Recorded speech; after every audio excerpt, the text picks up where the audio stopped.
Hello everyone, I am Shivani Solanki and I welcome you all to the PW Law वाला YouTube channel जहाँ पे चल रही है quick revision concept series for MPCJ. अब सिर्फ कुछ ही दिन बाकी रह गए हैं आप सभी स्टूडेंट्स के मध्य प्रदेश सिविल जज एग्जामिनेशन में। आई होप कि आपकी तैयारी अच्छी चल रही होगी। स्टूडेंट्स मेक श्योर कीजिएगा जिस तरीके से आपको एग्जामिनेशन के लिए वेटेज दे रखा है उसी सीक्वेंस में उसी प्रायोरिटी बेस पे आप अपने सब्जेक्ट्स को तैयार करें।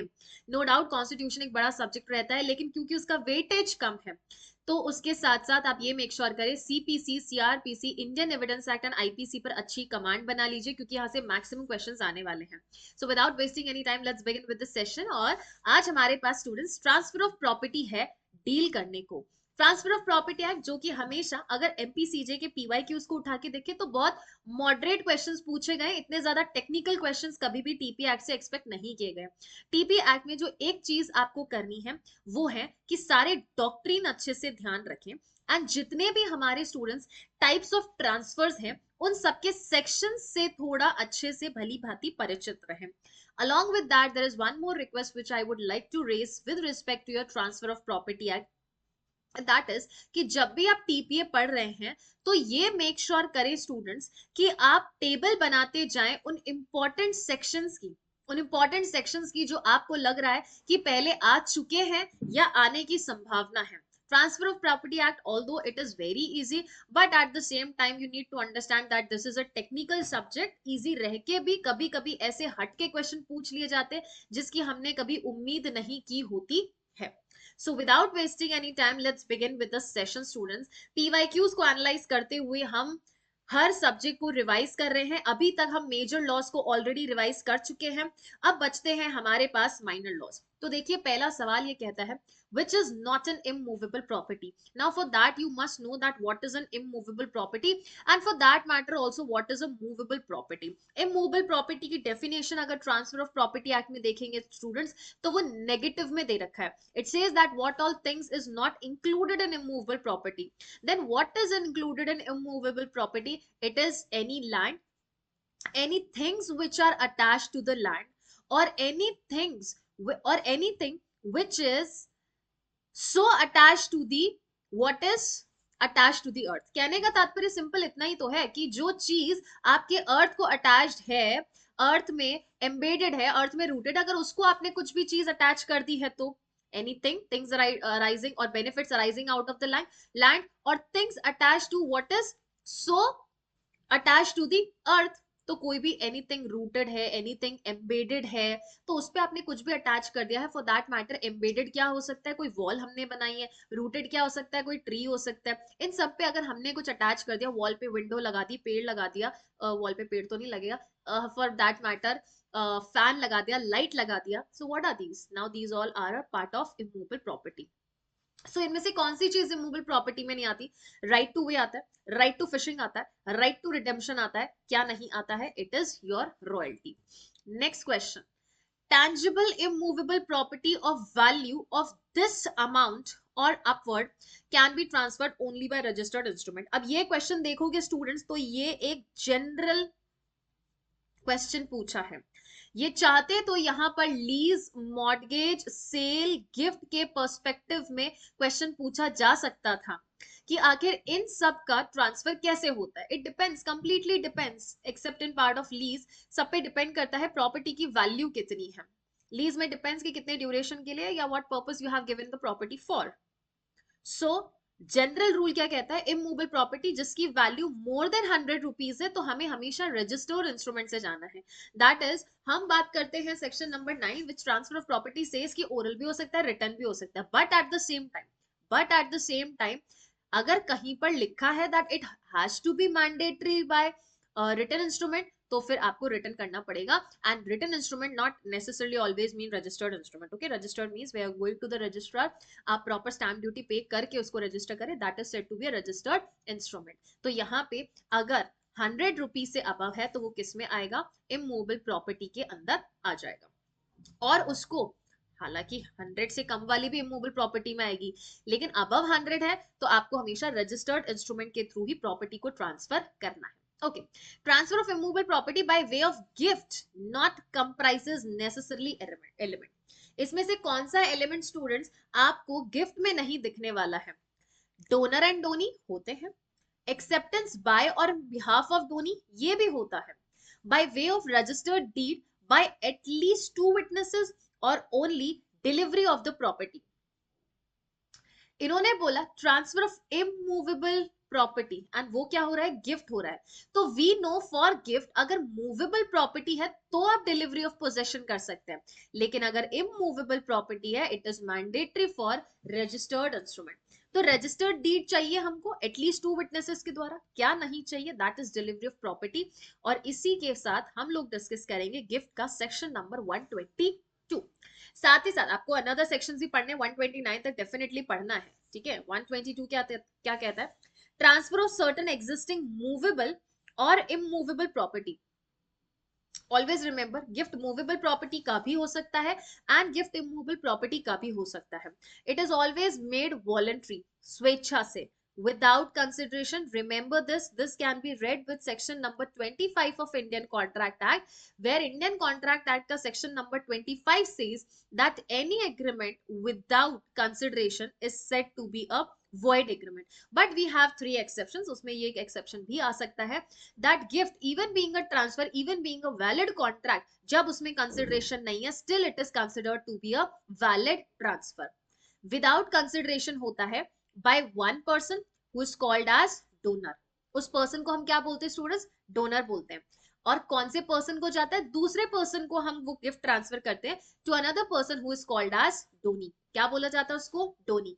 And accepted by on behalf of donee, that means अगर सिचुएशन आ जाए आपके एग्जाम में तो आपको ये ध्यान रखना है कि ये प्रॉपर्टी जो है उस गिफ्ट का एक्सेप्टेंस डोनी खुद भी कर सकता है, डोनी के बिहाफ पे कोई भी पर्सन कर सकता है। That is a very good point over there. Acceptance is necessary. अगर एक्सेप्टेंस नहीं हो रहा है गिफ्ट का, it will not be considered as a valid gift. अच्छा, उस वक्त मैं आपको ये भी कहना चाह रही थी कि ये मेक श्योर करना कि सारे के सारे इलस्ट्रेशंस पढ़ के जा रहे हो, specifically TPA and Indian contract act and IPC.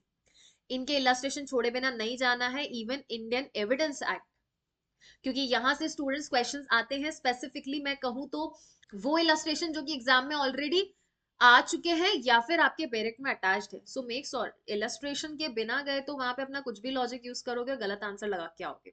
Illustration में जो आंसर दे रखा है stick to that only, okay. Gift कैसे किया जाता है? डिपेंड्स की प्रॉपर्टी कैसी।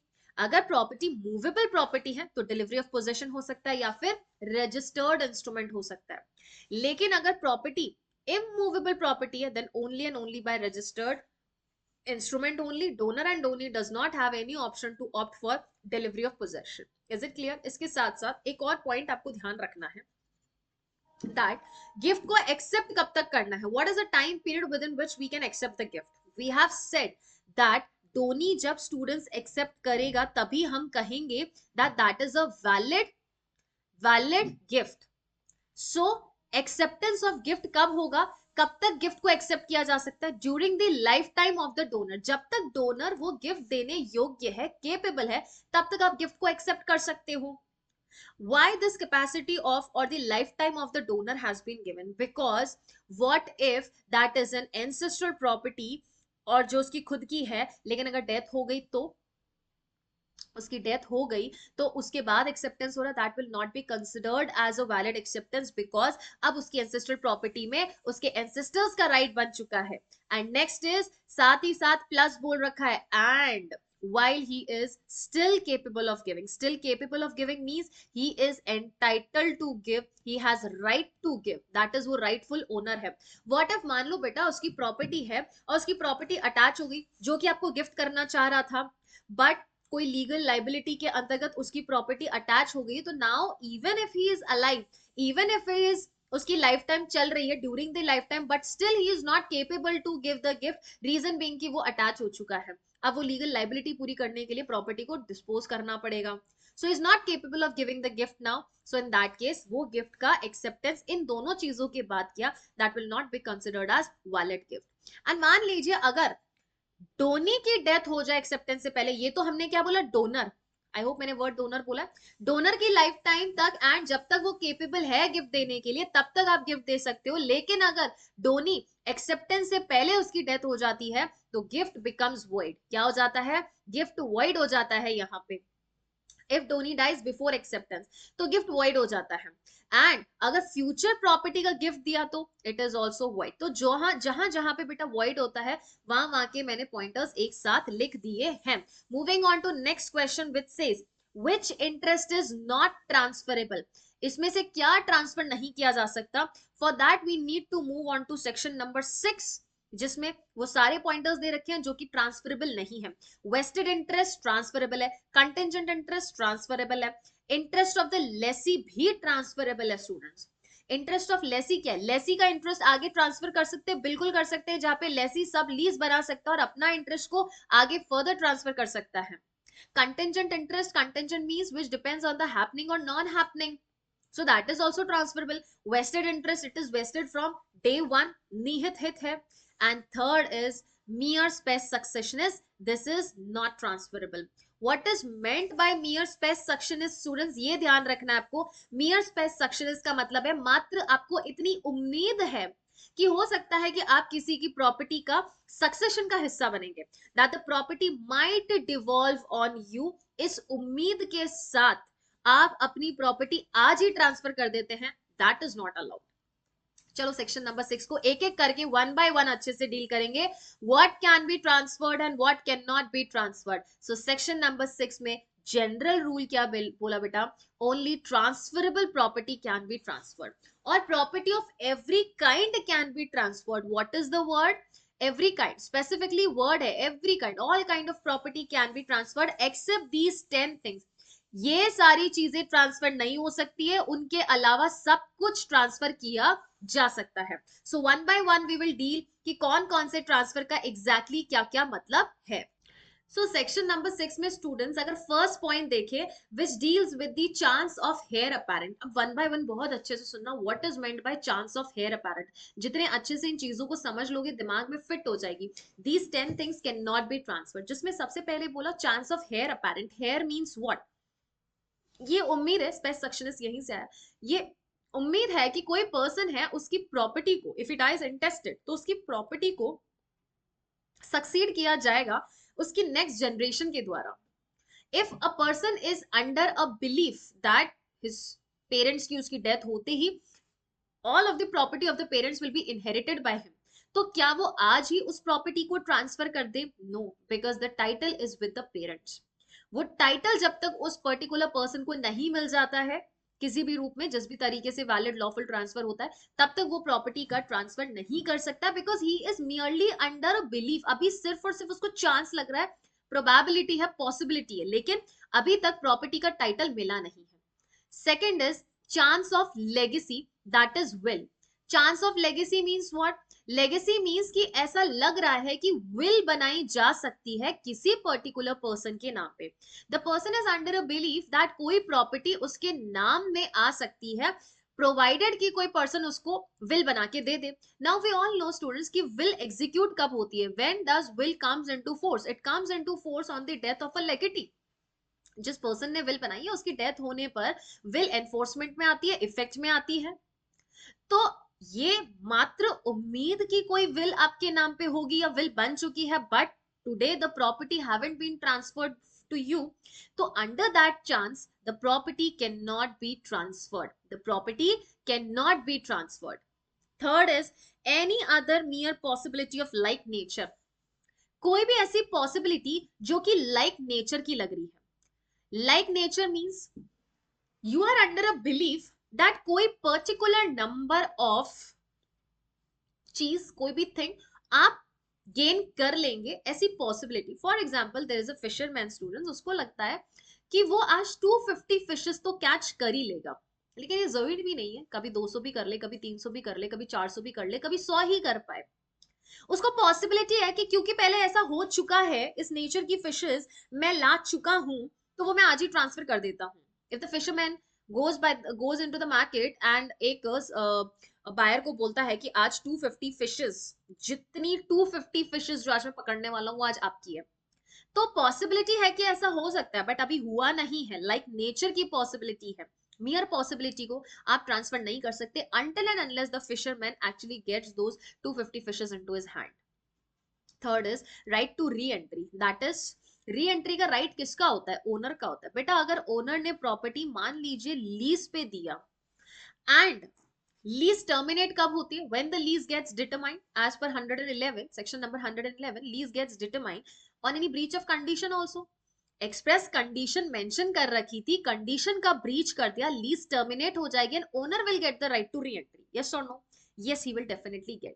so owner cannot transfer his right of re-entry because वो right उसी का है, वो जो पर्टिकुलर कंडीशन का ब्रीच हुआ है वो ओनर के अगेंस्ट हुआ है। सो ओनली ओनर कैन री enter accept in a situation जहां पे वो पर्टिकुलर राइट या वो पर्टिकुलर प्रॉपर्टी का ट्रांसफर किसी और को कर दे, तो वहां री एंट्री किसी और को मिल सकता है। Fifth is right to easement. अगर कोई प्रॉपर्टी है उसके साथ ईजमेंट्री राइट अटैच्ड है, so can I transfer only easementary right and not the property? if there is a house जिसके पास easementary right है, कोई रास्ता है आने जाने का, can I transfer that right of easement that you come and go and enjoy the particular road? आप इधर जो है इस रास्ते को enjoy कीजिए, you use this path or way? No. Why? Because easementary rights are always attached to the dominant heritage. So in order to transfer the easementary right, I need to ensure कि मुझे वहां पे आपको साथ ही साथ dominant heritage भी transfer करना पड़ेगा, क्योंकि easementary right डोमिनेंट हेरिटेज को एडेड है। सो अगर मैं आपको पूरी की पूरी प्रॉपर्टी ट्रांसफर करती हूँ तो उसके साथ बाय डिफॉल्ट easementary right आपको ट्रांसफर हो गई होगा। Sixth is restricted rights. जो राइट मैंने आपको दिया ही नहीं वो रिस्ट्रिक्टेड राइट है ना। If I have lease the property to you, what can you transfer? आगे ज्यादा आप सब लीज कर सकते हो, लेकिन क्या आप प्रॉपर्टी को सेल कर सकते हो? नहीं। Why? Because I have given you a restricted interest. Only certain amounts of right have been given to you. I haven't given you absolute rights, क्योंकि absolute transfer भी तो नहीं था। That was a partial transfer. Lease कैसा होता है students? partial transfer होता है where not all the rights are vested into you, only certain rights are vested into you. या मान लीजिए मैंने आपको प्रॉपर्टी दिया, मैंने बोला सिर्फ और सिर्फ रेजिडेंशियल पर्पस के लिए यूज कीजिए, उसमें इंटरेस्ट आपका रेस्ट्रिक्ट कर दिया दैट आप इसको किसी और पर्पस के लिए यूज नहीं कर सकते हैं। सो जो पर्पस मैंने अलाउ ही नहीं किया है या जो रिस्ट्रिक्ट कर दिया है, आप उसको भी आगे ट्रांसफर नहीं कर सकते, है ना। You can give to world what you have, not what you do not have or you do not possess or you do not or to which you are not entitled. Seventh is right to future maintenance. Future में कोई maintenance receive करने का आपका right बनता है, वो आप transfer नहीं कर सकते। Why the future maintenance rights are not transferable students? Because these are personal rights. Maintenance का राइट किसी एक पर्सन को मिला है तो वही पर्सन वो प्रॉपर्टी को या मैं कहूं तो वो राइट को ट्रांसफर कर सकता है, नॉट द पर्सन जिसको वो राइट मिला ही नहीं है। Is it clear? Moving on to next, that is right to sue, वाद लाने का अधिकार। स्यू वही पर्सन करता है स्टूडेंट सिविल लॉ में जिसको कोई इंजरी कॉज हुई है या जिसको कोई डैमेज कॉज हुआ है। That is civil laws are considered to be personal laws, public laws नहीं है। जैसे IPC is said to be a public law, yes it is public law, उसका nature public law in nature है because the offences are committed against the state. But on the same hand when it comes to civil law, तो एक व्यक्ति को injury cause हुई है, क्षति cause हुई है, तो वही सूट ला सकता है। Only that person can be party to the suit. Ninth is public offices. Public offices, अगर कोई पब्लिक सर्वेंट है, मान लीजिए कोई गवर्नमेंट डिपार्टमेंट में वो पोस्ट होल्ड करता है, can he transfer that post saying अरे राजा का बेटा राजा होगा, मैं इस पर्टिकुलर पोजीशन पे आया हूँ, एग्जाम दे के आया हूँ, क्लियर करके आया हूँ, अब ये पोस्ट पूरे जीवन भर के लिए मेरी होती है, मृत्यु तक या मृत्यु उपरांत भी ये जो property, is not property but जो पोस्ट है वो मेरी होती है। So I will transfer this particular post to my son, my grandson, my daughter, my granddaughter. No, not allowed, because public offices are public in nature. These are not personal rights. These are not personal rights कि आप personally किसी को भी transfer कर दो कि मुख्यमंत्री जी बने तो मुख्यमंत्री जी अपनी गद्दी अपने बेटे को सौंपेंगे, नहीं सौंप सकते। There are certain rights. 10th is stipends and pensions. Stipends and pensions क्यों मिलते हैं किसी पर्सन को? जाहिर सी बात है, उसने कोई काम किया है, काम के एवज में उसको वो स्टाइपेंड्स एंड पेंशन मिल रही है, वो सैलरी मिल रही है, वो पेंशन मिल रही है आफ्टर रिटायरमेंट। वो इसलिए मिल रही है क्योंकि उसने व्यक्तिगत रूप से पर्सनली उसने खुद से सर्विसेज दी है, तो that can not be transfer. An old man can not say see I am getting retired, so you give all the pensions and eligible bonus जितने भी हैं, you give it to my son और my daughter. No, कि उनके खाते में दे दो, या फिर काम हम कर रहे हैं, स्टाइपेंड सैलरी आप मेरी बेटी के अकाउंट में डाल दीजिए। The department will not allow, because these are considered to be personal rights. ये भी क्या होता है स्टूडेंट्स? पर्सनल राइट्स होते हैं। तो ये सारे वो पॉइंट्स हमने डिटरमाइन किए हैं या समझे हैं, जो कि सेक्शन नंबर 6 में दे रखे हैं, जो कहते हैं ये सारी चीजें मैम ट्रांसफर किसी भी रूप में नहीं की जा सकती है। Moving on to question number 5, देखो क्या कहता है। In case of usufructory mortgage, the mortgagee is placed in possession. He has right to receive the rents and other profits. Usufructory mortgage means usufructs. What is meant by usufructs? It means benefits. Benefits attached to that land. तो अगर मैं अपनी property का यूसुफैक्टरी mortgage कर रही हूँ, आपको दे रही हूँ और बोल रही हूँ इस मॉर्गेज प्रॉपर्टी के अंदर आम का बगीचा है, आम के पेड़ हैं, आप आम को एंजॉय कर लीजिएगा, एंड ये आम का जो पेड़ है उसमें से आप आम एंजॉय किसके एवज में करेंगे? द रेवेन्यू और the interest that you are I am suppose to pay to you. So आप आम से अपना इंटरेस्ट इंटरेस्ट सेट ऑफ कर लीजिए, रिमूव कर लीजिए, और मैं आपको बाद में जो मूल ऋण है वही दूंगी, ओरिजिनल डेट है वही दूंगी। सो ये यूसुफैक्टरी में होता है, लेकिन कब तक वो यूसुफैक्ट ले सकते हैं students? Till the contract is rescinded, it is contract not correct, till the mortgage money is paid for the fixed period of 30 years 99 years, ऐसा कुछ नहीं लिखा है, it is only till the time mortgage money is paid, जब तक mortgage money पे नहीं हो जाता है बस तब तक के लिए। इसी बात पे स्टूडेंट्स हम डिस्कस करेंगे हमारे सारे टाइप्स ऑफ मॉर्गेजेस, एंड क्योंकि यहाँ से अक्सर क्वेश्चन आता है तो आपकी जिम्मेदारी बनती है कि आप मॉर्गेज की डेफिनेशन के साथ साथ टाइप्स ऑफ मॉर्गेजेस एंड उनका सेक्शन क्लॉजेस भी याद रखें। 50A बोलता है, 58B बोलता है कि सिंपल मॉर्गेज क्या होता है? सिंपल मॉर्गेज मींस सिंपल, मैंने अपनी प्रॉपर्टी आपको मॉर्गेज कर दी, आपसे कुछ पैसा ले लिया, प्रॉपर्टी मेरे पोजीशन पे, बात खत्म। That is a simple mortgage. जो हम मूवीज में देखते हैं, लाला जी जाते हैं साहूकार के पास, उनको अपनी प्रॉपर्टी मॉर्गेज करते हैं। कोलैटरल भी दे सकते हैं, ऐसी कोई जरूरी बात नहीं है कि बिना कोलैटरल के हो सकता है, कोलैटरल भी दे सकते हैं। कोलैटरल देके उन्होंने प्रॉपर्टी पर अमाउंट उठा लिया, so that amounts to what? That amounts to simple mortgage. The mortgager binds himself to pay the mortgage money and agrees if he fail to pay, mortgagee shall have the right to sell the mortgage property, but remember simple mortgage में without delivery होता है। लाला है बेटा, अगर लाला जी को किसान property का position दे देगा तो वो खेती कैसे करेगा? खेती नहीं करेगा तो वो अमाउंट कैसे पे करेगा, है ना? सो मॉर्गेजर खुद को बाइंड करता है दैट अगर मॉर्गेज मनी में देने में फेल हो गया हूं तो ये जो प्रॉपर्टी है आप इसको आराम से सेल आउट कर सकते हैं।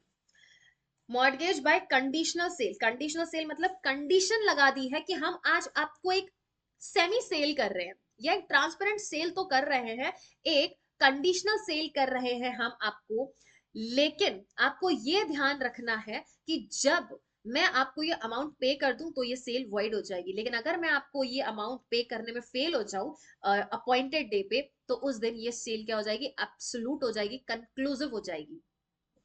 Mortgagor ostensibly sale, ostensibly means ostensible owner की तरह है। At the face of it it seems like sale, okay? ostensibly means at the face of it seems like sale but it is not sale. Mortgager ostensibly sell the mortgage property on condition that on default of payment, अगर payment में default किया तो on a certain date the sale shall become absolute on payment, अगर उस दिन fail हो गया पे करने में तब तो क्या हो जाएगा स्टूडेंट्स? एब्सोल्यूट हो जाएगी सेल, कंक्लूसिव हो जाएगी, लेकिन अगर पेमेंट कर दिया उस दिन तो सेल वॉइड हो जाएगी, मतलब हमारी प्रॉपर्टी हमारे पास वापस आ जाएगी। इसमें जरूरी है डिलीवरी होता है पोजेशन का, पोजेशन दैट इज टू से प्रॉपर्टी डिलीवर करनी पड़ती है। 58D जो बात करता है यूसुफैक्टरी मॉर्गेज की, usufructuary mortgage as I have already given you the example of आम का बगीचा, राइट? मैंगो गार्डन, जो कि क्या बोलता है कि आप सिर्फ और सिर्फ यूसुफ्रिक्स एंजॉय कर लीजिए, लेकिन यूसुफ्रिक्स एंजॉय करने के लिए प्रॉपर्टी का पोजीशन तो देना पड़ेगा। The mortgagee to retain the possession until payment of the mortgage money and to receive rents and profits accruing from property in lieu of interest, interest के lieu में, इंटरेस्ट के ल्यू में, दैट इज इंटरेस्ट के जगह पे आप rents and profits क्या करेंगे, हमसे कलेक्ट कर लेंगे. So that is usufructuary mortgage. 58E, that is English. English mortgage, that is sample by same as simple. Okay okay, सुनो. इंग्लिश मॉर्गेज में भी क्या होता है, हम सिंपल नहीं है बेटा, कंडीशनल सेल है. क्या है, कंडीशनल सेल. इंग्लिश में भी मॉर्गेजर खुद को बाइंड कर रहा है कि मैं आपको मॉर्गेज मनी दे दूंगा. Eight the same time transfer करता है मॉर्गेज प्रॉपर्टी को एब्सोल्युटली टू मॉर्गेजी. यहाँ पे कैसा हो रहा था, ऑस्टेंसिबल सेल हो रहा था. यहाँ पे स्टूडेंट्स एब्सोल्युटली ट्रांसफर कर रहा है उसको, मतलब पूरी तरीके से प्रॉपर्टी उसके नाम पर हो जाती है. किसके नाम पर, मॉर्गेजी के नाम पर हो जाती है. और कंडीशन दैट अगर मैंने आपको पेमेंट कर दिया तो आप मुझे रीट्रांसफर करेंगे. बेटा अगर वर्ड रीट्रांसफर दिख जाए, अगर वर्ड रीट्रांसफर दिख जाए, कहां दिख जाए वर्ड रीट्रांसफर, क्वेश्चन में, तो समझ लेना ये बात कर रहा है इंग्लिश मॉर्गेज की, क्योंकि उसी में रीट्रांसफर होता है. रीट्रांसफर मतलब पुनः मुझे अब वो नामकरण है जो प्रॉपर्टी का, संपत्ति का, वो आपके नाम कराना पड़ेगा. 58F, that is by title deed. Title deed में क्या लिख सकते हैं, बैंक लोन लिख सकते हैं, जहां पे हमारे प्रॉपर्टी के जितने भी टाइटल डीड्स हैं, जो भी ये शो करता है कि प्रॉपर्टी हमें बिलोंग करती है, that property is given to the, sorry, that title deed is given और is put into the possession of the debtor, sorry, creditor who is giving the debt to the debtor. Delivers to the creditor document of the title of immovable property with intent to create security. I can say it is a type of a collateral. क्या है, it is a type of collateral. जहां पे collateral दिया जा रहा है ना, घर के जमीन के जो कागजात हैं, रजिस्ट्री वगैरह, वो हम दे देते हैं ताकि हमें यहाँ पर वो अमाउंट मिल जाए. लेकिन पोजेशन डिलीवर नहीं करते. कभी देखा है बैंक के जो स्टाफ वाले वो हमारे घर पे आके बैठ गए कि नहीं हम आपकी प्रॉपर्टी पर हक जमा रहे हैं क्योंकि मॉर्गेज कर रखी, नहीं. That can be done only in case of default of payment. 58G, that is anomalous mortgage, which means the mixture of any of the above said mortgages. इसमें से किसी का भी अगर mixture हुआ तो that is said to be anomalous mortgage. ठीक है, क्लियर है. नेक्स्ट क्वेश्चन, क्वेश्चन नंबर 6 जो बोल रहा है, section number 41 of TPA is a statutory application of the law of. किसका एप्लीकेशन है, किसके बारे में बता रहा है, वेवियर, स्टॉपल, रेस जुडिकाटा और sub judice. This is your estoppel. That once you have said something and the person has acted on that particular statement, then you are stopped from denying that statement. Later on आप refuse नहीं कर सकते हैं. Question number 7, it says transfer of property act, if absence of the contract or local law, the monthly lease will be terminable. जाहिर सी बात है, monthly lease की बात कर रहा है. किसकी बात कर रहा है, मंथली लीज की बात कर रहा है, ना कि ईयरली लीज. मंथली लीज कितने टाइम में टर्म होगी, 15 डेज नोटिस पीरियड. 15 डेज का नोटिस पीरियड यहाँ पे जरूरी है फर्निश करना एक दूसरी पार्टी को. कोई भी कर सकता है, it can be lesser, it can be lessee. उसके बाद लीज जो है स्टूडेंट्स टर्मिनेट की जा सकती है. डिस्कस करेंगे what is meant bye lease, जिसको हिंदी में क्या बोला गया, पट्टा बोला गया है. क्या होता है आखिर ये पट्टा, तो यहां बोला गया transfer of right to enjoy property. ठीक है, मॉर्गेज में स्टूडेंट्स हम क्या ट्रांसफर कर रहे थे, उस प्रॉपर्टी का इंटरेस्ट ट्रांसफर कर रहे थे. लेकिन लीज में क्या ट्रांसफर कर रहे हैं स्टूडेंट्स, हम लीज में हम ट्रांसफर कर रहे हैं उस प्रॉपर्टी को एंजॉय करने का. ऑब्वियस सी बात है, if I am taking your house on lease, तो I want to enjoy the possession of that house, I want to live peacefully over there. वही होता है लीज में, where the right to enjoy the property is transferred. Made for a certain time, एक समय निश्चित होता है. Express भी हो सकता है, इंप्लाइड भी हो सकता है. कंसिडरेशन नेसेसरी है, किस रूप में हो सकता है, प्राइस पेड, प्रॉमिस्ड और मनी और a share of crops, services और any other valuable thing. Students, transfer of property act 1882 का है. जाहिर सी बात है कि उससे बार्टर सिस्टम चलता था. तो बार्टर सिस्टम में अगर मैं आपको कुछ ग्रेन्स दे दूं and in return I ask for the possession of your house, that is absolutely correct. So giving crops or the services was also considered to be a valid consideration for the purpose of contract of lease or transfer by the way of lease. To be rendered periodically or specific occasion. Periodically भी हो सकता है, periodically मतलब monthly हो सकता है, quarterly हो सकता है, हाफ ईयरली हो सकता है, ईयरली हो सकता है. और स्पेसिफिक ओकेजन, कोई ओकेजन हो सकता है कि तीज हो गई, अक्षय तृतीया हो गया, होली हो गई, दिवाली हो गई, यहाँ से यहाँ तक टाइम पीरियड तक लेके क्या हो सकता है, वो लीज का अमाउंट पे किया जा सकता है to the transfer by the transferee. तो ये transfer to enjoy the right, transfer कौन कर रहा है, ट्रांसफरर कर रहा है. कर किसको रहा है, ट्रांसफरी को कर रहा है. And the same concept students जो कि हम गिफ्ट में पढ़ के आए थे, दैट गिफ्ट कैसे होता है, वहां पे डिपेंड करता है नेचर ऑफ द प्रॉपर्टी पर। यहाँ पे डिपेंड करेगा स्टूडेंट्स, बेसिकली आपने सेल कौन से लीज जो है कौन से पर्पस के लिए की है। अगर आपने मंथली लीज की है, मंथली लीज की है अदर देन एग्रीकल्चर पर्पस, तो वो कितने टाइम तक के लिए होगी, बाय डिलीवरी ऑफ पोजीशन हो सकता है, रजिस्टर्ड इंस्ट्रूमेंट हो सकता है। लेकिन अगर वो एग्रीकल्चर पर्पस के लिए किया है या फॉर 12 मंथ्स किया है, then in that case students, that is yearly किया है, देन इन दैट केस अगर आप ऐसा कर रहे हैं तो रजिस्टर्ड इंस्ट्रूमेंट से ही ये प्रॉपर्टी ट्रांसफर होगी, या फिर मैं कहूं तो ये लीज बन सकती है। Under transfer of property which of the following is not transferable, क्या ट्रांसफरेबल नहीं है, जाहिर सी बात है स्टूडेंट्स, ये सेक्शन नंबर 6 से आया है। Salary of public officers after it has become payable, to receive the offerings, to receive verified compensation amount or to repurchase, ये सारे राइट्स एक्सरसाइज हो सकते हैं एज पर सेक्शन नंबर 6। लेकिन क्या नहीं हो सकता है salary of public officers after it has become payable, एक बार पेबल होने के लिए योग्य हो चुकी है, इसको हम ट्रांसफर नहीं कर सकते स्टूडेंट्स। ओके, क्लियर है? चलो, under TP Act, in which of the following matter the doctrine of lease pendants does not apply? Lease pendants, that is suit is still pending, ए और बी के बीच स्टूडेंट्स अभी भी suit pending था, and a tries to sale that particular property, अभी तो वाद क्या है, डिसाइड नहीं हुआ है, पेंडिंग है, लंबित है, और अभी ही अगर किसी ने प्रॉपर्टी सेल कर दिया, दैट इज नॉट अलाउड, वो सेल वॉइड होने वाला है। Does not apply to court sales, property included in the plaint by amendment subsequent to sale, right, किस पे अप्लाई नहीं होता doctrine of lis, court sales पे होता है, प्रॉपर्टी बिलोंगिंग टू माइनर होता है, या property included in plaint by an amendment subsequent to the sale, sale होने के बाद अगर आप प्लेंट में कोई अमेंडमेंट करते हैं और उसमें कोई प्रॉपर्टी इंक्लूड करते हैं, उसके ऊपर लीज पेंडेंस अप्लाई नहीं होगा, बिकॉज अभी जो है वो सेल होने को आ गई है प्रॉपर्टी। क्लियर है? डॉक्ट्रिन ऑफ लीज पेंडेंस को अच्छे से देखेंगे, section number 52, you can read this with section number 10 and 11 of CrPC, जो बोलता है during pendency of any suit in court of competent jurisdiction, न्यायालय सक्षम होना चाहिए, and suit is not collusive, collusive मतलब दोनों की मिली भगत नहीं है, साठ गांठ करके दोनों पार्टीज यहाँ नहीं आए हैं, right to immovable property directly और स्पेसिफिकली इन क्वेश्चन है। अब पता नहीं है कि प्रॉपर्टी एग्जैक्टली बिलोंग किसको करती है, ए वर्सेस बी चल रहा है, ए वर्सेस बी चल रहा है, तो उस वक्त property can not be transferred except with the authority of the court. अगर कोर्ट आपको अलाउ करे, कोर्ट आपको क्या करे स्टूडेंट्स, अलाउ करे, तो आप ऐसी प्रॉपर्टी को ट्रांसफर कर सकते हो, आप ऐसी प्रॉपर्टी को ट्रांसफर कर सकते हो, कोई दिक्कत की बात नहीं है। अब पेंडेंसी ऑफ सूट कमेंस कब होगा, ये कमेंस होगा from the date of presentation और date of institution of the plaint in the court, and continue कब तक होगा, till suit is disposed of by final order और डिक्री। क्लियर है?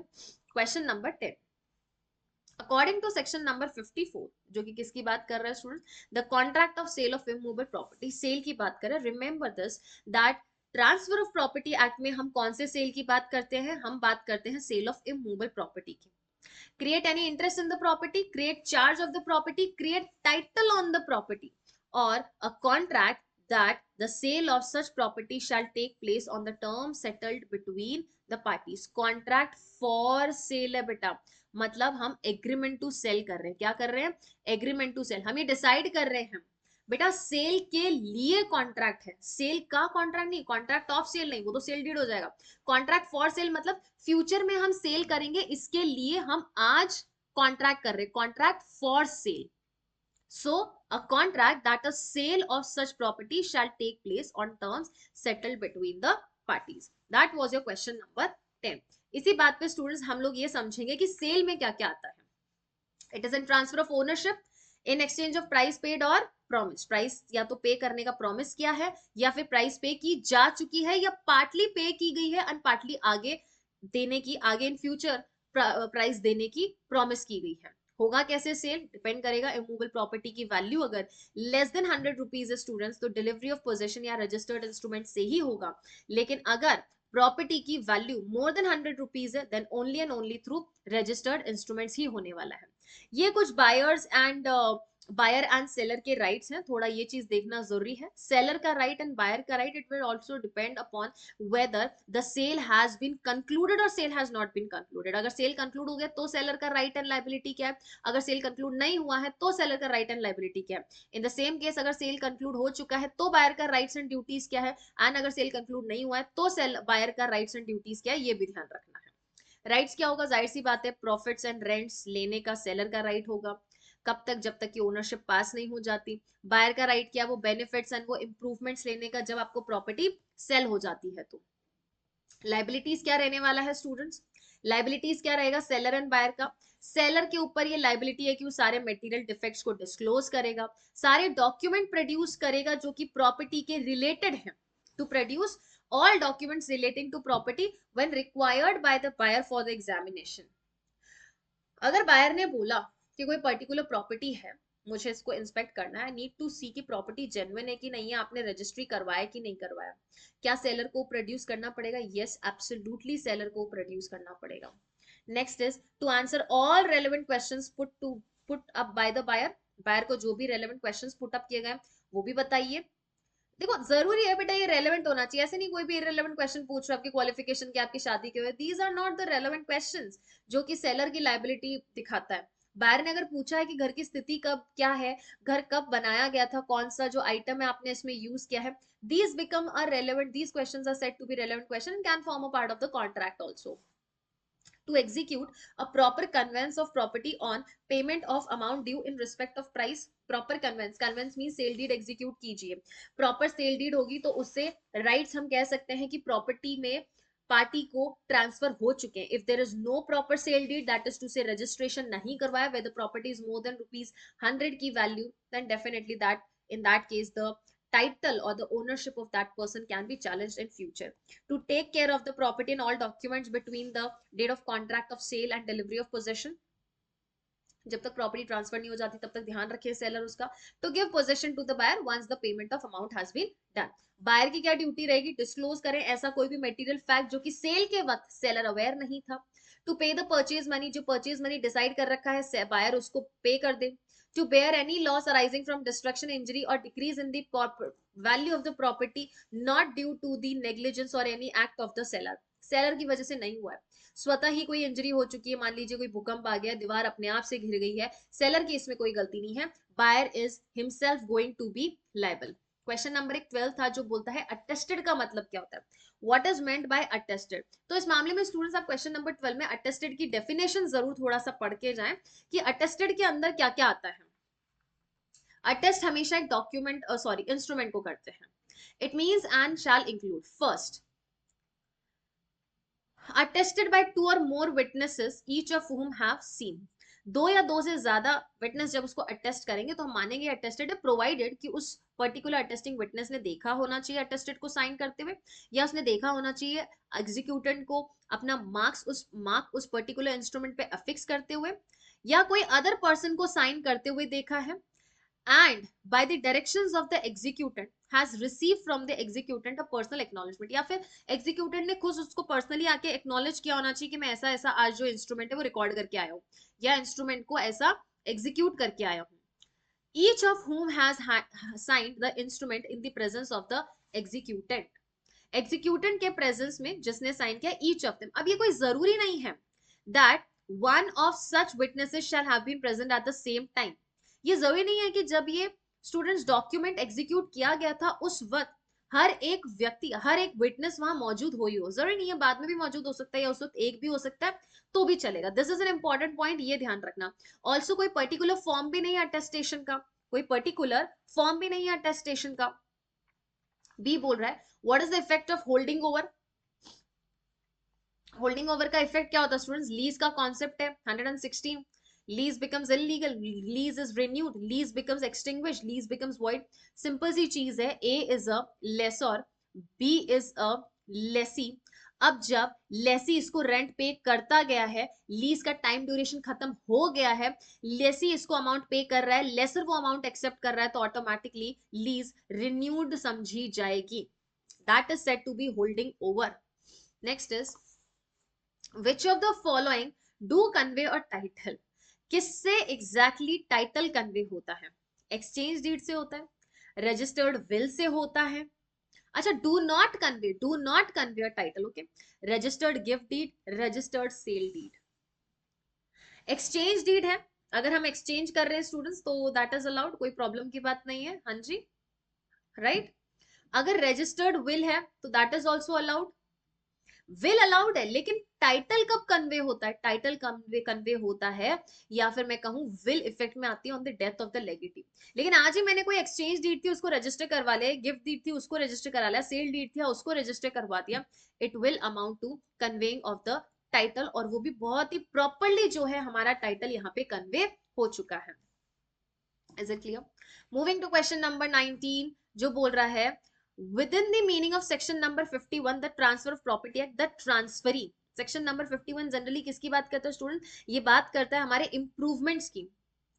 क्या ट्रांसफरी एंटाइटल्ड होगा? Value of improvements is entitled to value of improvements, ये बोल रहा है not entitled, had conditional entitlement to the value of improvements. ऐसा है भैया, जब प्रॉपर्टी मेरे पास थी और मैंने प्रॉपर्टी में कोई भी इंप्रूवमेंट्स कराए, तो यहाँ पे हमारा जो ट्रांसफरी है, या मैं जब उस प्रॉपर्टी को ट्रांसफर कर रही हूँ, तो जो हमारा ट्रांसफरी है वो उन सारे के सारे जो वैल्यू ऑफ इंप्रूवमेंट्स है उसके लिए एंटाइटलमेंट रखता है।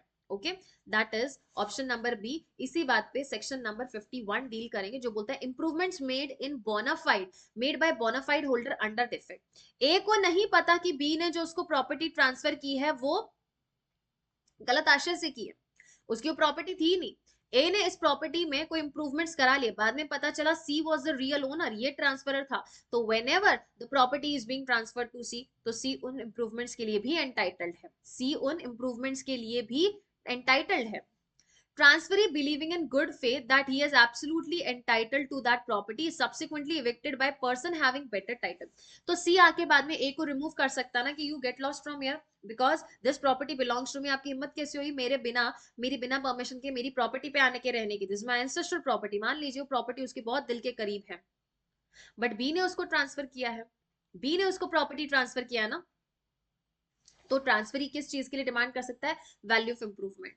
ठीक है, निकल जाएंगे, लेकिन आपकी प्रॉपर्टी में कुछ इंप्रूवमेंट्स कराए हमने, और sale interest in the property to transferee at market value, जो मार्केट वैल्यू वाली जो रेट है उस पे आप उसको वो इंटरेस्ट रेट भी दे दे।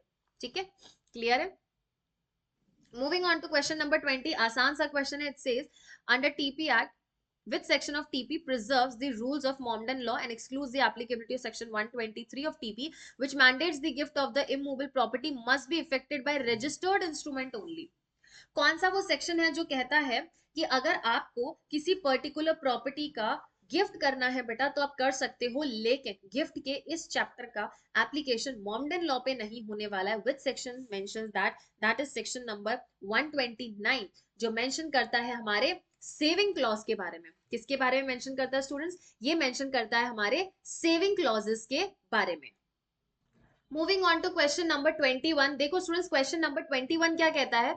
It says which of the following is not a quasi contract. Although ये लॉ ऑफ कॉन्ट्रैक्ट को क्वेश्चन आ चुका है, लेकिन क्वाजी कॉन्ट्रैक्ट में कौन सा नहीं आता है? Obligation of the person enjoying the benefit of non gratuitous act, ये आता है। Responsibility of finder of goods, ये भी आता है। क्वांटम मेरिट भी आता है। क्या नहीं आता है? नोवेशन नहीं आता है, नोवेशन नहीं आता है। चलो जी, section number 3 of TP act, an instrument is defined as, instrument को किस तरीके से डिफाइन कर रखा है? सेक्शन नंबर 3 में इंस्ट्रूमेंट को किस तरीके से डिफाइन कर रखा है? Is it a testamentary instrument, is it a non testamentary instrument, और is it an official document, और is it all of them? It is considered to be a non testamentary instrument, non testamentary instrument. Okay, clear cut दे रखा है, ज्यादा सोच समझने की जरूरत नहीं है इसमें। Which one co-owner of an immovable property can transfer his share without partition? कौन यहाँ पे बिना पार्टीशन के अपना जो राइट है स्टूडेंट्स वो ट्रांसफर कर सकता है? Who can do that this thing? तो क्वेश्चन नंबर 23 में ऑप्शन दे रखा है, he can transfer his share but not a particular portion of immovable property. जाहिर सी बात है बेटा, अभी पार्टीशन नहीं हुआ है, पार्टीशन मतलब आपका हिस्सा जो है वो डिवाइड करके, दैट इज टू से पोर्शन डिसाइड नहीं किया, लेकिन पता है कि 1/4 आता है 4 भाइयों को, तो वो सिर्फ अपना एक शेयर ट्रांसफर कर सकता है, बट उसका एक पोर्शन निर्धारित नहीं कर सकता कि ये वाला पोर्शन आपका है। He can transfer his share, but a particular portion of immovable property transfer नहीं कर सकता। Absolutely correct. He cannot transfer his share without partition. वो बिना पार्टीशन के प्रॉपर्टी को ट्रांसफर नहीं कर सकता है, अगर पार्टीशन हो जाता है तो ट्रांसफर कर सकता है। He can transfer his share as well as particular portion of the immovable property. Absolutely wrong. Option number A is absolutely correct. Moving on to next question. Question number 24. Does agreement to sale convey the title to the purchaser? हम बोल रहे हैं agreement to cell, agreement कर रहे हैं, we are agreeing on a terms that बेटा in future we are going to execute a sale deed. It is a contract for sale and not a contract of sale. So क्या sale के agreement से कि हम future में cell करेंगे, क्या उससे परचेजर को टाइटल मिल जाता है? Answer is no. Intending purchaser has right to get conveyance in the terms of agreement. Future में उसको राइट मिल सकता है। Yes, if intending purchaser has paid full consideration. Wrong. Yes, if attested does not provide any right. So the correct answer is A. Moving on to next question. A gift comprising both existing and future property. अब भी हमने discuss किया था students, एक person property का gift कर रहा है जिसमें एक वो बंगलो गिफ्ट कर रहा है, दूसरा वो फैक्ट्री गिफ्ट कर रहा है। ये प्रॉपर्टी क्या है स्टूडेंट्स? एग्जिस्टिंग प्रॉपर्टी है। This property is existing today, but at the same time this property is not existing. ये फ्यूचर में हो सकता है प्रॉपर्टी एक्वायर कर ले या खरीद ले। सो इन दोनों का गिफ्ट कंप्राइज कर रहा है, एग्जिस्टिंग का भी एंड फ्यूचर का भी। तो एग्जिस्टिंग वाला वैलिड रहेगा, यस एग्जिस्टिंग वाला वैलिड रहेगा, फ्यूचर वाला वॉइड हो जाएगा। So void as to the first part only, नहीं फर्स्ट पार्ट तो एग्जिस्टिंग हो गया, void as to the second part only. सिर्फ सेकंड पार्ट को लेके यह क्या होने वाला स्टूडेंट्स? ये वॉइड होने वाला है। Question number 26, where a Hindu person whether a Hindu person can gift his immovable property orally? तीन चीजें दी है। पहला बोल रहा है हिंदू पर्सन, सेकंड बोल रहा है गिफ्ट ऑफ इमूवेबल प्रॉपर्टी, और वो कर कैसे रहा है? ओरली। Is it allowed? क्या transfer of property act students Hindus पर अप्लाई होता है? यस बिल्कुल अप्लाई होता है। Why? Because Hindu law is secular in nature without differentiating much, कुछ एक्सेप्शंस को छोड़ के ट्रांसफर ऑफ प्रॉपर्टी एक्ट सब पे अप्लाई होता है। ऑल्सो स्टूडेंट्स लोकल लॉ के सब्जेक्ट रहेगा ना, लोकल लॉज है, स्पेसिफिक लॉज है, तो they are definitely going to prevail over the general law. Hindu law पे हिंदू पर्सन पे अप्लाई होता है, यस होता है। गिफ्ट ऑफ इमूवेबल प्रॉपर्टी की भी बात होती है, बिल्कुल बात होती है, हम पढ़ के आ चुके हैं सेक्शन नंबर 122। बट क्या gift of immovable property orally कर सकते हैं? गलत है, because we have already studied कि जब आप गिफ्ट कर रहे हैं, अगर मूवेबल प्रॉपर्टी है तो दो तरीके हैं, डिलीवरी ऑफ पोजेशन और registered instrument. But if you are gifting any immovable property, it is necessary that you transfer such property only and only through registered instrument. So, can gift of immovable property be orally done? Immovable property का हो सकता है? नहीं। Option है yes if possession is delivered. No, it is upon the discretion of the donee. Not at all. कोई discretion नहीं मिल रहा है, law mandatory provision आप पे डाल रखा है। So option number B is correct for question number 26. Who may sue for redemption? Redemption का राइट right किसका है? इसको समझने के लिए मॉर्गेज का ये चार्ट भी समझेंगे, लेकिन एक बार आंसर जरूर हम देख लेंगे। Mortgagor, mortgagee, both of them और नन ऑफ देम। जाहिर सी बात है मॉर्गेजर। रिडेम्पशन का मतलब क्या होता है? To redeem. रिडीम का मतलब क्या होता है? To get back what was yours. आप एंटाइटल्ड हैं ना उस चीज के लिए, तो you can get back that particular property. Now in mortgage students, we have two rights. There is a right of redemption and there is a right of foreclosure. मोचन का अधिकार और पूर्वबंध का अधिकार। ये कौन कब कैसी सिचुएशन में एक्सरसाइज कर सकता है, उसको समझने के लिए सबसे पहले हमें मॉर्गेज का मीनिंग समझना पड़ेगा। क्या समझना पड़ेगा स्टूडेंट्स? सबसे पहले मॉर्गेज का मीनिंग समझना पड़ेगा। देखो क्या कहता है mortgage. Transfer of an interest in specific immovable property. इसमें भी क्या ट्रांसफर हो रहा है? इंटरेस्ट ट्रांसफर हो रहा है, लेकिन स्पेसिफिक इमूवेबल प्रॉपर्टी है जहां पर कि मॉर्गेजर मॉर्टगेजी को कुछ सिक्योरिटी भी प्रोवाइड करता है। वो एक डेट लेता है मॉर्टगेजी से और उस डेट को सिक्योर करने के लिए, सुनिश्चित करने के लिए कि भैया हम आपका पैसा लेके कहीं नहीं भागेंगे, और भाग गए तो हम अपनी प्रॉपर्टी आज आपको ट्रांसफर कर रहे हैं।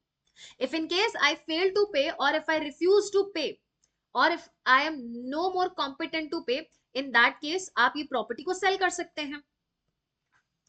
For the purpose of securing the payment of money, जो कि एडवांस हो चुका है, मनी एडवांस, और to be advance by way of loan, या फिर फ्यूचर में जिसको हम एडवांस करने वाले हैं, उस अमाउंट को सिक्योर करने के लिए आज ही एक स्पेसिफिक इमूवेबल प्रॉपर्टी में अगर हम किसी पर्सन का इंटरेस्ट क्रिएट कर देते हैं, that amounts to mortgage. Remember, mortgage immovable property पर अप्लाई होता है, और यहीं पर अगर मूवेबल प्रॉपर्टी आ गई तो वो हो जाएगा pledge, which is govern under Indian contract act, और उसको हम कहते हैं गिरवी रखना। Mortgage is never set to be गिरवी, it is set to be बंधक। हिंदी मीनिंग क्या है इसका? बंधक। How mortgage made? मॉर्टगेज होता कैसे? वही चीज है, it depends on the value of immovable property. Immovable property की वैल्यू कितनी है उस पर डिपेंड करेगा। अगर इमूवेबल प्रॉपर्टी की वैल्यू लेस देन 100 है तो हम DOP, that is delivery of possession कर सकते हैं, या RI, that is registered instrument कर सकते हैं। But if the value of the property is more than 100 rupees, always and always RI, registered instrument से ही आप मॉर्टगेज को इफेक्ट देंगे। Is it clear? Mortgage defined का है सेक्शन नंबर 58, स्पेसिफिकली ए, जो कि बोलता है कि मॉर्टगेज क्या है, मॉर्टगेजी क्या है, मॉर्टगेजर क्या है, मॉर्टगेज डीड क्या है, मॉर्टगेज प्रॉपर्टी क्या है। ओके आगे देखो, ये जो दो राइट्स हैं उसके बारे में थोड़ा चर्चा करेंगे हम। दैट इज, मॉर्टगेजर कौन होता है? Person who mortgages the property. Mortgagee कौन होता है? जिसको हमने अपनी प्रॉपर्टी मॉर्टगेज की, जिसके पास जाके मैंने अपनी संपत्ति का बंधक किया। तो मॉर्टगेजर को एक राइट मिलता है, that is right of redemption. Right of redemption, redeem कब करेगा? स्टूडेंट्स, अगर मैंने अपनी इमूवेबल प्रॉपर्टी आपको मॉर्टगेज कर दी और ये कहती हूँ कि अगर मैं ये पेमेंट ना कर पाऊं तो ये प्रॉपर्टी आप रख लीजिएगा, लेकिन अगर मैंने पेमेंट कर दिया तो प्रॉपर्टी में वापस लेने आऊंगी ना, छुड़वाऊंगी ना अपनी प्रॉपर्टी को आपके चार्ज से या आपकी अथॉरिटी से, आपके पोजीशन से। Yes, so that is said to be right of redemption. लेकिन क्या मैं खुद से प्रॉपर्टी को ऐसे छुड़वा सकती हूँ आपके पास? नहीं, लीगल तरीका होता है उसका, that is we need to file a suit for redemption. क्या बोला जाता है उसको?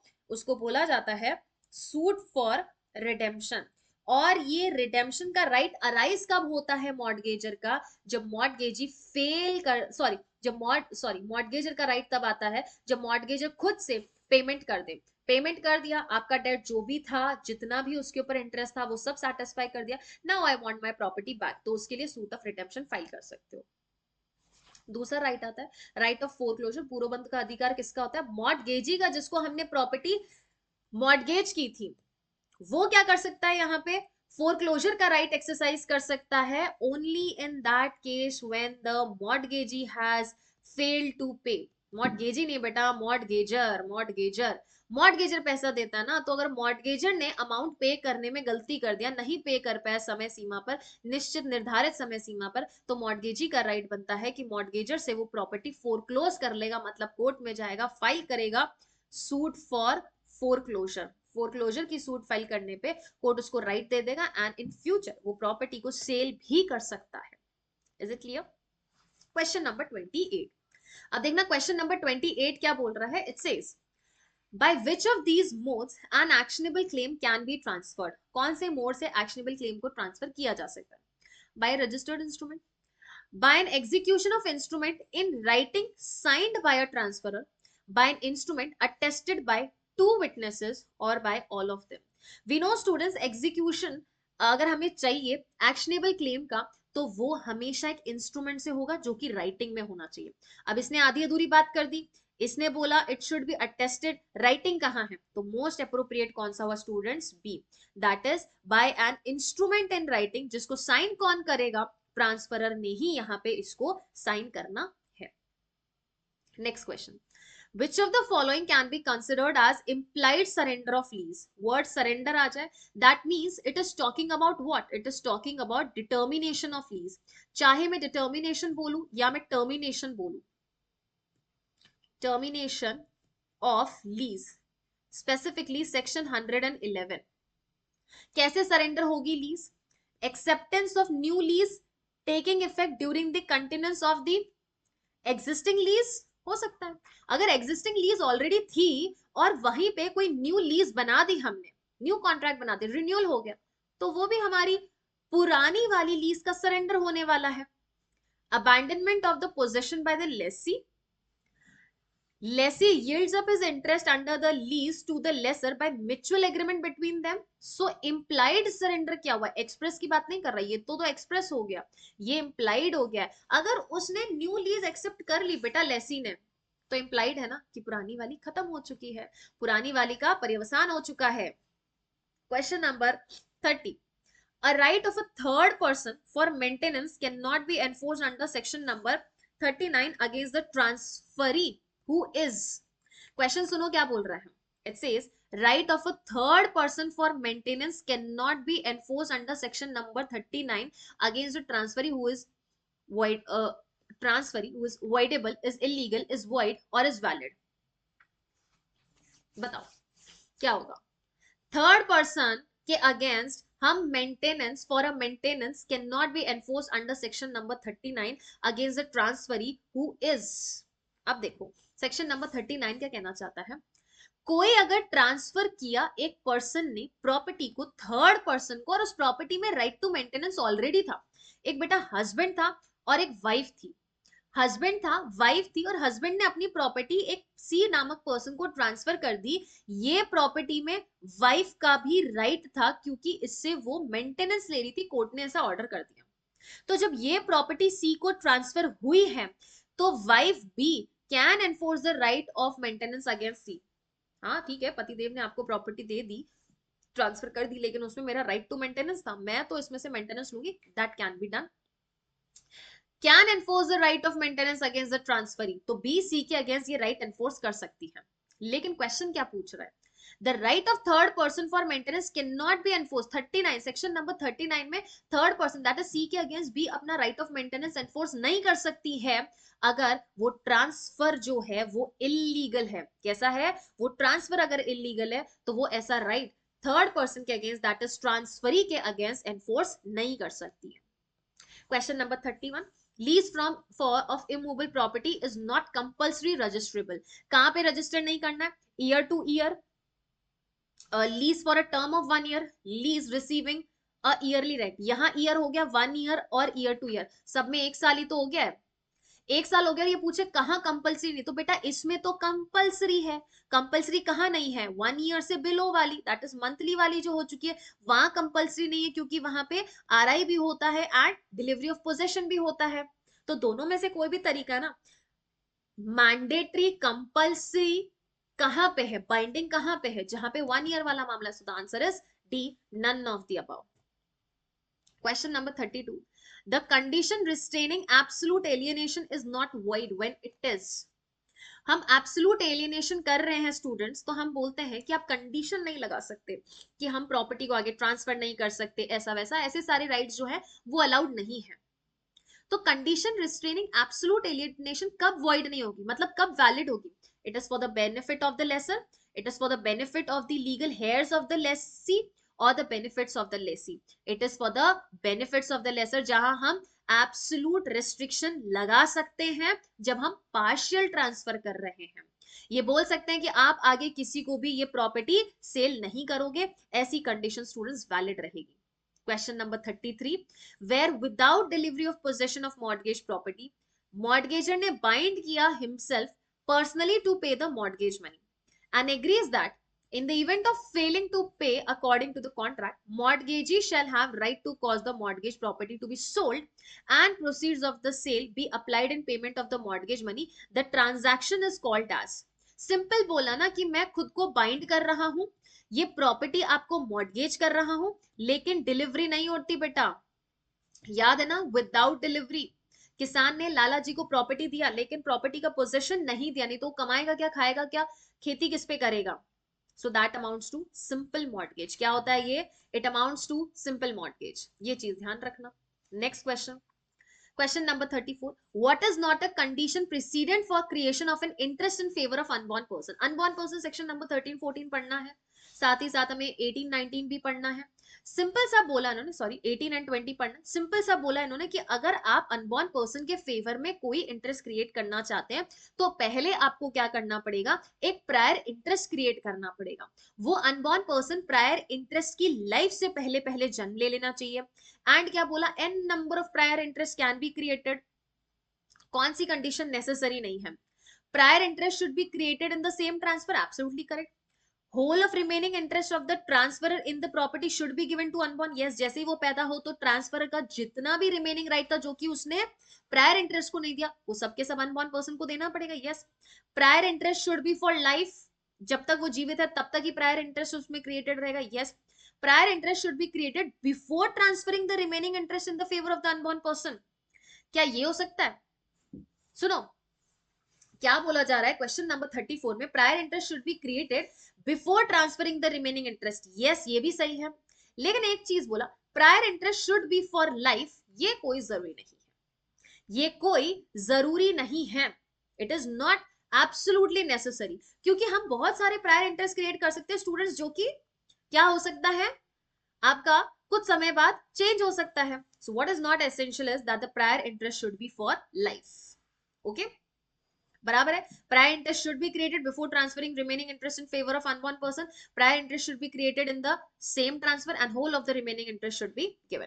Moving on to question number 35, according to provisions of transfer of property act, the easement can be transferred, cannot be transferred apart from the dominant heritage, or can be transferred apart from the dominant heritage। Section number 6 apply होगा, यहाँ पे जो भी exceptions mention थे उसको लगाएंगे हम। And हम क्लियरली बोल चुके हैं कि कभी भी हमारा जो डोमिनेंट हेरिटेज के बिना हम ईजमेंट्री राइट को स्टूडेंट्स कभी भी ट्रांसफर नहीं कर सकते, और अगर हमें ट्रांसफर करना है तो हमें डोमिनेंट हेरिटेज के साथ करना है। तो कैन नॉट भी तो करेक्ट है, लेकिन एक एडिशनल कंडीशन हमें और दे दी है, सो option number C is going to be the more appropriate option, जो आपको फर्दर एक्सपैंडेड एक्सप्लेनेशन दे दे, ऐसे ऑप्शन के साथ आपको सबसे पहले जाना चाहिए। तो ये सारे क्वेश्चंस थे स्टूडेंट्स जो कि अब तक के आपके ट्रांसफर ऑफ प्रॉपर्टी एक्ट से इंपॉर्टेंट क्वेश्चंस जो हैं वो पीवाईक्यू में आ चुके हैं। सो आई होप कि पीवाईक्यूज को साथ में रख के रिवीजन करना थोड़ा आपके लिए हेल्पफुल हो रहा है।